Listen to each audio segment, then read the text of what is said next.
Hello and welcome to Vertex News Hub. Tonight we bring you a major development from the global media and entertainment industry, where Warner Bros. Discovery has firmly rejected a massive hostile takeover bid from Paramount Skydance, setting the stage for one of the most consequential corporate battles in recent Hollywood history. The decision, announced in a letter to shareholders, comes amid intense competition for control of Warner Bros. Prized studios, streaming platform HBO Max, and globally recognized franchises such as Harry Potter. It also follows the sudden withdrawal of a key financial backer connected to U.S. political circles, raising fresh questions about the credibility and structure of Paramount's offer. Here is the full breakdown of what happened, why Warner Bros. Rejected the bid, and what it means for shareholders, regulators, and the future of the entertainment industry. Warner Bros. Discovery's board announced on Wednesday that it had rejected Paramount Skydance's hostile takeover bid valued at $108.4 billion. In a strongly worded letter to shareholders, the board accused Paramount of repeatedly misleading investors about the strength and certainty of its financing. According to the board, Paramount claimed its $30 per share cash offer was fully guaranteed, or backstopped by the Ellison family, led by Oracle co-founder Larry Ellison. However, Warner Bros. Said this assurance does not, and never has existed in the form presented to shareholders. The board said Paramount's proposal carried numerous and significant risks and was inferior to the competing offer already accepted by Warner Bros. From Netflix. Netflix's bid values Warner Bros. At $27.75 per share and, according to the board, is a binding agreement that requires no equity financing and includes robust debt commitments. Warner Bros. Emphasized that Paramount's offer could be terminated or amended at any time before completion, which it said is fundamentally different from a binding merger agreement. By contrast, the Netflix deal was described as firm, fully financed, and in the best interests of shareholders. The battle for Warner Bros. Intensified after Paramount entered the race to outbid Netflix in an attempt to gain control of the studio, its television networks including CNN and TNT Sports, its film assets, and the HBO Max streaming service. Paramount submitted a total of 6 bids in pursuit of the acquisition. However, the Warner Bros. Board said it had serious concerns about Paramount's financial condition, creditworthiness, and the complex structure of its proposed financing. The offer relied on a 7-party cross-conditional structure, with the Ellison family trust providing 32% of the required equity commitment while capping its liability at $2.8 billion. The board highlighted that the backing cited by Paramount came not from a direct and unconditional commitment by the Ellison family, but from the Lawrence J. Ellison Revocable Trust. Warner Bros. Described the trust as unknown and opaque, noting that its assets and liabilities are not publicly disclosed and could be altered at any time. The board stated clearly that a revocable trust is not a substitute for a secured commitment from a controlling shareholder.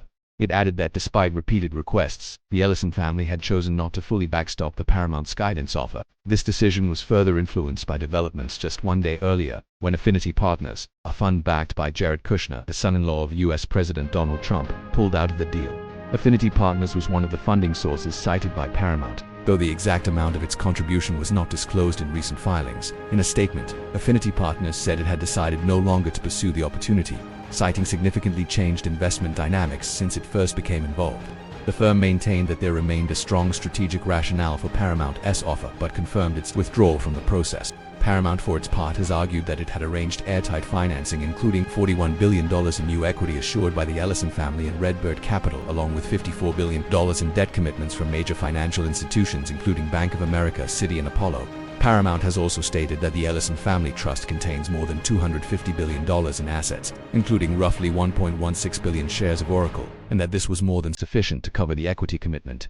Nevertheless, Warner Bros. Rejected these claims, warning that the trust's assets could be withdrawn at any time, and that the structure capped liability in ways that exposed shareholders to unacceptable risks. The board also addressed regulatory considerations.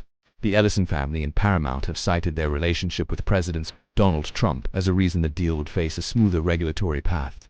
However, Netflix executives said they were already in discussions with the U.S. Department of Justice and the European Commission and expressed confidence in how regulators would assess their deal. Netflix's co-chief executive Ted Sarandos said the merger agreement was superior and reaffirmed that the acquisition was in the best interest of Warner Bros. Shareholders. Netflix has also sought to ease industry concerns by indicating it would continue releasing Warner Bros. Films in cinemas, addressing fears that the deal could reduce theatrical film output. Warner Bros. Chairman Samuel D. Piazza said a shareholder vote on the Netflix deal is expected sometime in the spring or early summer, though an exact date has not yet been set. Financial markets reacted swiftly to the news.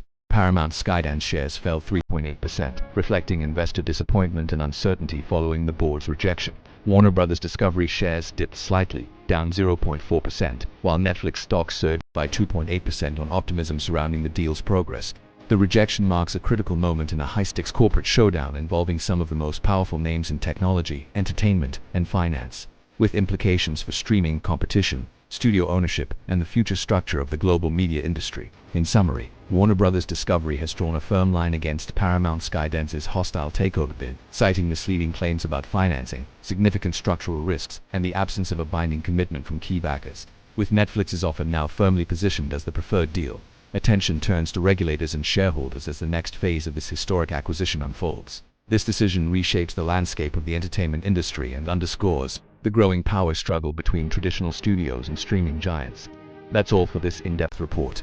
Thank you for watching Vertex News Hub. Stay with us for more breaking business news and global media updates.